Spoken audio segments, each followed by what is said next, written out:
अखबारों में तो ये छपाया जाता है जानबूझ के शिक्षा माफियाओं द्वारा कि छात्र जो है एकजुट न हो, आंदोलन न करे इस मुद्दे पे। लेकिन मुझे ऐसा लगता है कि प्रथम इंटर स्तरीय बहाली पूरी हो जाएगी, उसके बाद हो सकता है कि द्वितीय इंटर स्तरीय और तृतीय स्नातक स्तरीय की वैकेंसी बीएसएससी निकाले। मुझे ऐसा लगता है। मैं तो चाहूँगा कि सरकार से मैं अनुरोध करूँगा कि सचिवालय सहायक की वैकेंसी बीएसएससी के थ्रू निकाले ही नहीं, बीपीएससी के थ्रू निकाले सचिवालय सहायक की वैकेंसी। क्योंकि बीएसएससी तो एकदम निकम्मा है, 7 साल में एक वैकेंसी ये क्लियर नहीं कर पा रही है। तो अनुरोध करता हूँ मुख्यमंत्री नीतीश कुमार जी से कि सचिवालय सहायक की वैकेंसी कम से कम बीपीएससी के थ्रू आप निकालिए, कि इतना छीछालेदर नहीं होगा, ये 6 साल 5 साल नहीं लगेगा। नमस्कार, द इंडिया टॉप में आपका स्वागत है। मैं हूं आदेश पुरी। इस वीडियो में हम चर्चा करेंगे बिहार में होने वाले प्रतियोगी परीक्षाओं की स्थिति को लेकर। आप बात करेंगे दिलीप के साथ, जो कि छात्र नेता हैं। उनसे हम जानेंगे कि आखिर बीएसएससी का क्या मामला है। फिर से आपको बताएं कि जो शिक्षकों की नियुक्ति का मामला लटका हुआ है, जिसके बारे में सरकार ने कहा था कि बीपीएससी के थ्रू हेडमास्टर की बहाली की जाएगी, तो वही पंचायत चुनाव शुरू हो गया है और ऐसे में 90,762 टीचर के बहाली का आखिर क्या होगा। दिलीप, चैनल में स्वागत है आपका। पहली बार आप आए हैं। सबसे पहले बीएसएससी या छात्र पहुंच रहे हैं बीएसएससी ऑफिस में, क्या है उनका डिमांड और कितना सही है उनका डिमांड? सबसे पहले तो आपको हार्दिक बधाई और शुभकामना देते हैं कि नए चैनल में आप आए हैं, और जिस तरह आप पहले वाले चैनलों पे छात्र हित से जुड़े मुद्दे को उठाते रहे हैं, और हमें पूरी उम्मीद है कि आप जहां भी रहेंगे छात्र हित से जुड़े मुद्दे को उठाते रहेंगे। इसके लिए आपको बहुत बहुत धन्यवाद और नए चैनल के लिए हार्दिक शुभकामनाएं। बीएसएससी प्रथम इंटर स्तरीय का जो मुद्दा है, तो ये 2014 की बहाली है और उसका टाइपिंग हो चुका है, फिजिकल हो चुका है। फाइनल रिजल्ट से पहले परीक्षार्थियों का काउंसलिंग कराया जाना बाकी है। तो परीक्षार्थियों की मांग है कि जितना सीट पे वैकेंसी आई थी, उस सीट का कम से कम 2.5 गुना ज़्यादा परीक्षार्थियों को काउंसलिंग के लिए बुलाया जाए। और ये बिल्कुल ही सही मांग है।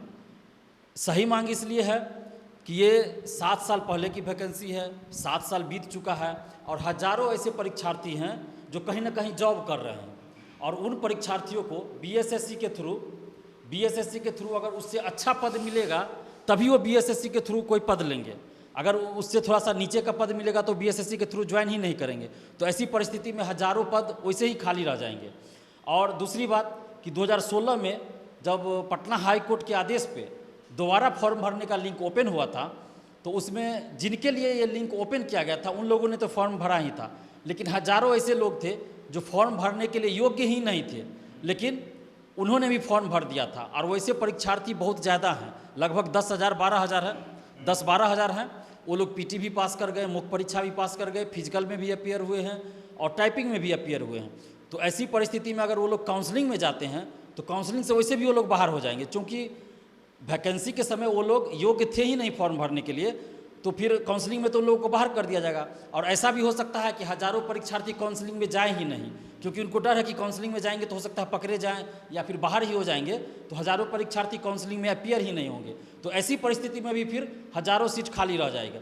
तो इसलिए ज़रूरी है कि जितनी सीट पे वैकेंसी आई थी उसका कम से कम 2.5 गुना ज़्यादा आप काउंसलिंग के लिए परीक्षार्थियों को बुलाइए, ताकि सीट खाली न जाए आपका। और काउंसलिंग में बुलाने का मतलब तो ये है नहीं कि आप नौकरी दे रहे हैं सबको। नौकरी तो आप उतने ही को दीजिएगा जितने पे वैकेंसी आई थी। तो काउंसलिंग में बुलाइए, ताकि जो इसमें फर्जी अभ्यर्थी होंगे या जिनका डॉक्यूमेंट्स में कुछ प्रॉब्लम हो या जो भी हो, माने किसी भी तरह से वो फर्जी होंगे, योग्य नहीं होंगे, तो वो बाहर होंगे, तो सीट खाली नहीं रहेगा। चूँकि देखिए 7 साल से हजारों परीक्षार्थी नौकरी का इंतज़ार में है। इनमें से हजारों परीक्षार्थी ऐसे होंगे जिनकी आयु समाप्त हो गई होगी, वो किसी भी सरकारी नौकरी के लिए अब अप्लाई नहीं कर सकते हैं। हजारों परीक्षार्थी ऐसे होंगे जो शादीशुदा हो गए होंगे, इस दरमियान बाल बच्चेदार हो गए होंगे, उनकी बहुत आशाएं जुड़ी हुई है इससे।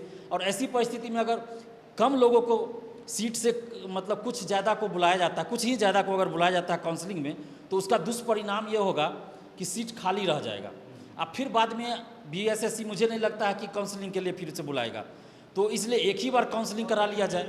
जी, आप कह रहे हैं सीट खाली रह जाएगा और अभी तक 7 साल हो गया, द्वितीय इंटर स्तरीय का वैकेंसी नहीं आया, फिर से तृतीय सचिवालय सहायक का नहीं है। कब तक चांस है आने का? क्या लगता है आपको? हमेशा पेपर में निकलता है कि इस महीने के लास्ट में, अगले महीने के फर्स्ट वीक में, कब तक आने का संभावना है? देखिए, अखबारों में तो ये छपाया जाता है जानबूझ के शिक्षा माफियाओं द्वारा कि छात्र जो है एकजुट ना हो, आंदोलन न करे इस मुद्दे पे। लेकिन मुझे ऐसा लगता है कि प्रथम इंटर स्तरीय बहाली पूरी हो जाएगी, उसके बाद हो सकता है कि द्वितीय इंटर स्तरीय और तृतीय स्नातक स्तरीय की वैकेंसी बीएसएससी निकाले। मुझे ऐसा लगता है उसके रवैये से। और मैं तो चाहूँगा कि सरकार से मैं अनुरोध करूँगा कि सचिवालय सहायक की वैकेंसी बीएसएससी के थ्रू निकाले ही नहीं, बीपीएससी के थ्रू निकाले सचिवालय सहायक की वैकेंसी। क्योंकि बीएसएससी तो एकदम निकम्मा है, 7 साल में एक वैकेंसी ये क्लियर नहीं कर पा रही है। तो सचिवालय सहायक का देखिए, प्रथम स्नातक स्तरीय, द्वितीय स्नातक स्तरीय का माने एक तरह से समझिए कि जो छीछा लेदर करना बोलते हैं ना देहात में, वो छीछा लेदर कर देता है ये, जो भी वैकेंसी इसके थ्रू आती है।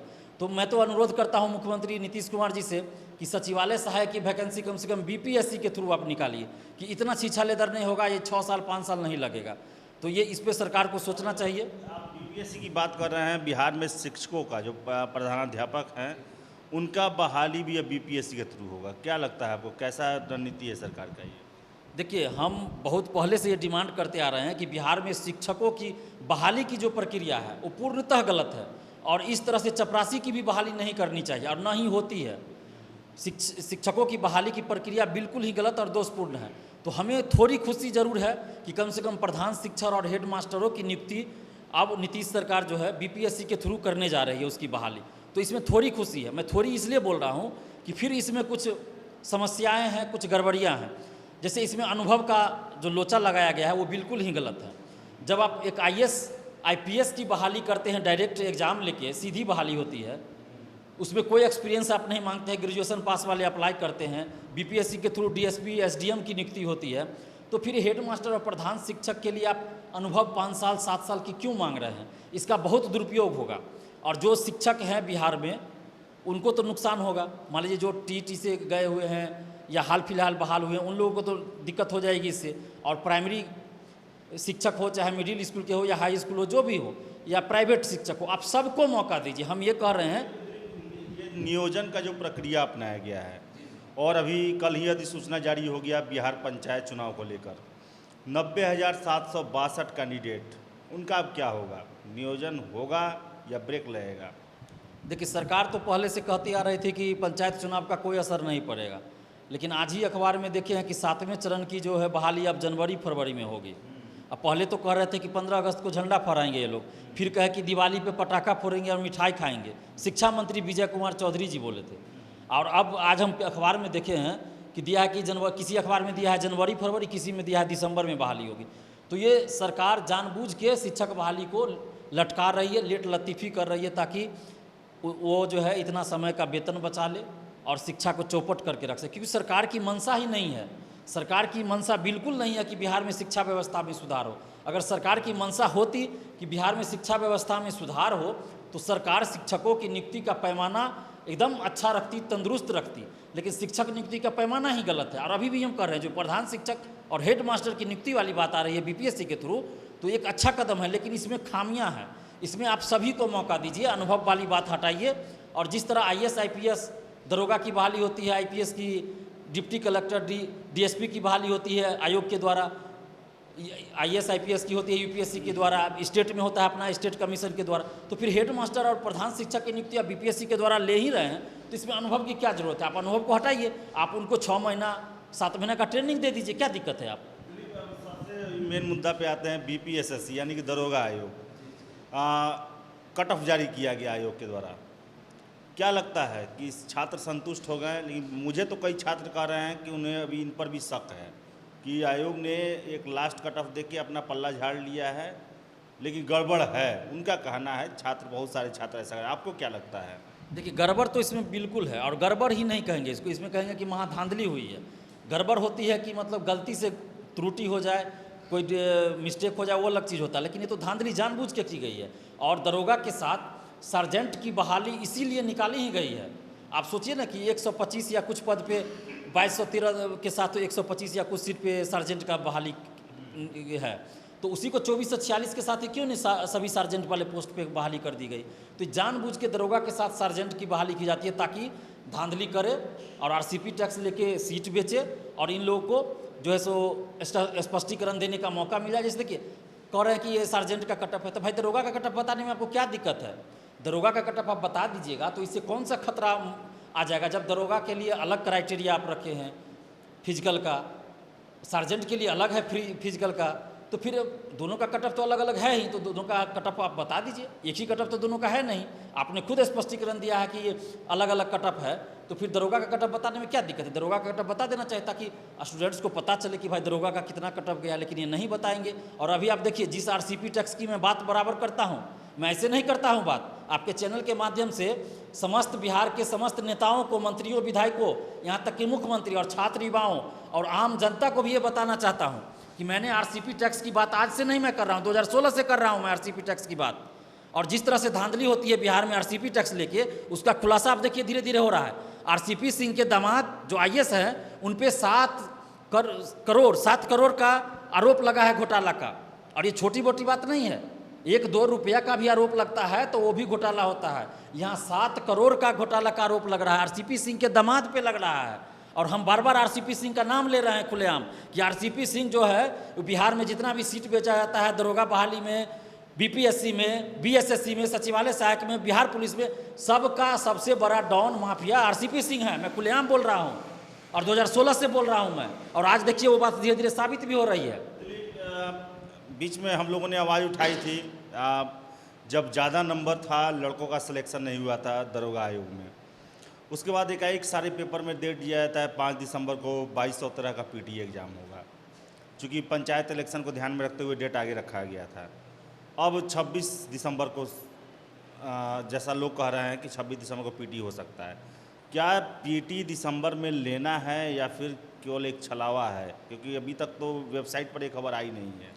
देखिए अगर बीपीएसएससी की मंशा सही होती तो वो अपने वेबसाइट पे नोटिस डाल देती कि संभावित तिथि बता देती कि हम 26 दिसंबर को ले रहे हैं, संभावित तिथि, उसमें क्या दिक्कत है? बीपीएससी तो किया है तो बीपीएसएससी को करने में क्या दिक्कत है? लेकिन सभी अखबारों के माध्यम से वो खबर छपवाती है। देखिए दोनों में अंतर है। अखबारों में खुद बयान देना कि बीपीएसएससी के अध्यक्ष या ओएसडी ने ऐसा कहा है, और अखबारों में ये खबर छपती है कि विश्वसनीय सूत्रों से खबर माने पता चला है। दोनों में अंतर है।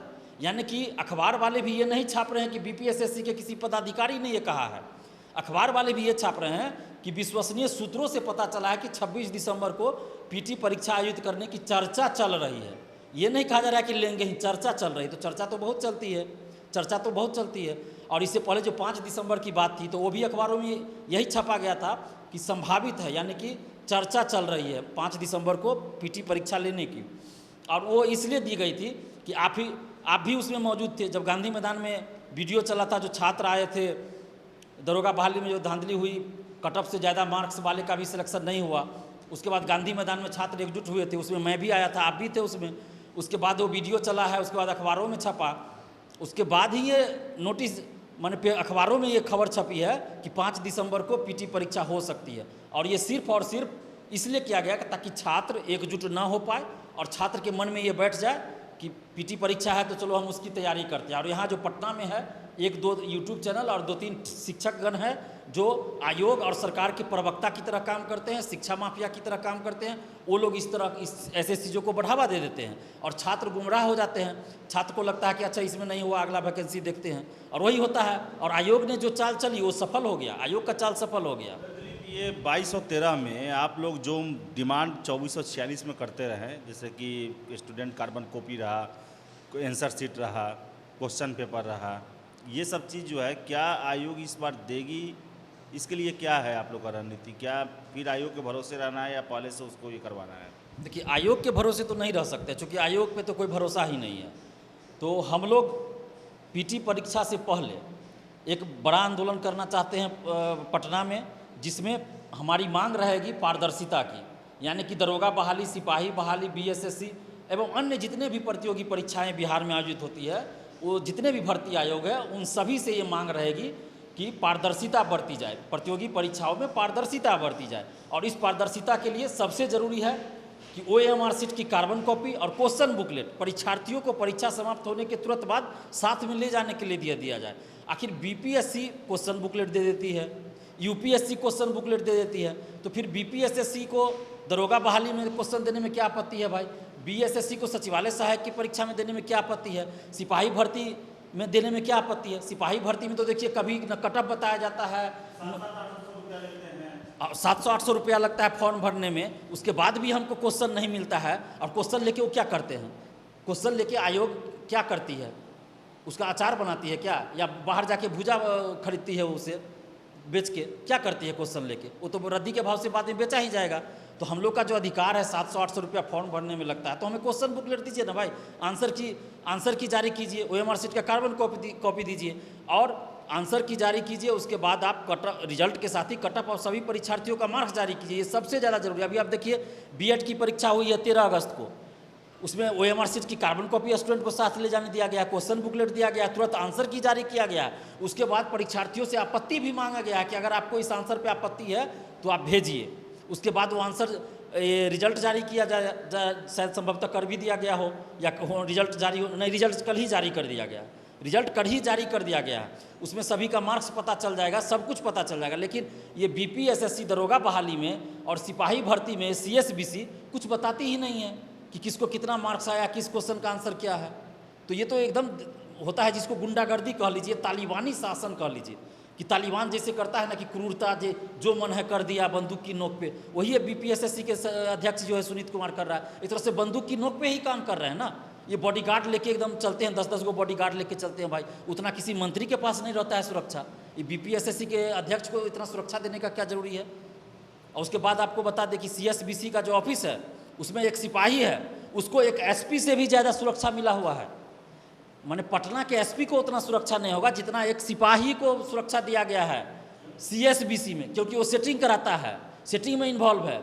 उसका कनेक्शन RCP सिंह से है, उसका कनेक्शन CSBC के चेयरमैन से है, और वो सारा सेटिंग करता है, पैसा लेके सिपाही बहाली करता है। यहाँ तक कि फिजिकल में वो सेटिंग करा देता है, डायरेक्ट गाड़ी लगा के रहता है और आगे बढ़वा देता है, लेके उसको चल जाता है अपना कैंडिडेट को। ये सब बातें हमको पता चल, लेकिन ये सब बातें साबित कैसे होगी? आखिर जांच होगी तभी तो। हम तो इतना तक नाम तक उस आदमी को हम बता देंगे, जो आदमी CSBC में है, स्टाफ है, उस आदमी का हम नाम तक बता देंगे, कहाँ कहाँ पटना में उसका अपार्टमेंट है, हम वो तक बताने के लिए तैयार है। लेकिन सरकार जांच तो कराए, जांच ही नहीं करवा रही है सरकार। अब इससे ज़्यादा हम क्या बताएं? तो दिलीप थे, इनका साफ कहना है हर एक परीक्षाओं को लेकर, और काफ़ी नाराज़गी है। नाराज़गी होना स्वाभाविक भी है, क्योंकि ये खुद भुक्तभोगी हैं। 10-15 साल अपने जीवन का बिहार के इन्हीं आयोग के भरोसे ये लगाएं, और अंततः इन्हें लगा कि इनकी हकमारी की गई है, इनके साथ न्याय नहीं किया गया है। तो अब ये अपने साथियों के लिए और आगे आने वाली पीढ़ी के लिए लगातार आवाज़ उठाते रहते हैं। हर एक आयोग और सरकार पर ये दबाव बनाते रहते हैं कि बिहार में पारदर्शी ढंग से परीक्षाओं का होना काफ़ी ज़रूरी है। अगर पारदर्शी ढंग से नहीं होगा तो इससे योग्य छात्र हतोत्साह तो होते ही हैं, साथ साथ बिहार राज्य को योग्य अफसर कर्मचारी नहीं मिलते हैं, जिससे विकास प्रभावित होता है, जिससे भ्रष्टाचार को बढ़ावा मिलता है, जिससे बिहार बीमारू स्टेट पर बरकरार ही रहता है। तो ज़रूरत है बिहार को कि कम से कम जितने भी परीक्षा होते हैं शिक्षा के क्षेत्र में, भर्ती के क्षेत्र में, पूर्णतः पारदर्शी प्रक्रिया को अपनाया जाए, ताकि योग्य और काबिल कर्मचारी अफसर बहाल हों और ये बिहार के विकास में एक नया कीर्तिमान बना सके, नया आयाम दे सके। तो फिलहाल इस वीडियो में इतना ही। वीडियो पसंद आए लाइक शेयर करें और हमारे चैनल द इंडिया टॉप को सब्सक्राइब ज़रूर कर लें, क्योंकि हम हमेशा युवा पीढ़ी के लिए लड़ते रहते हैं। बहुत बहुत धन्यवाद।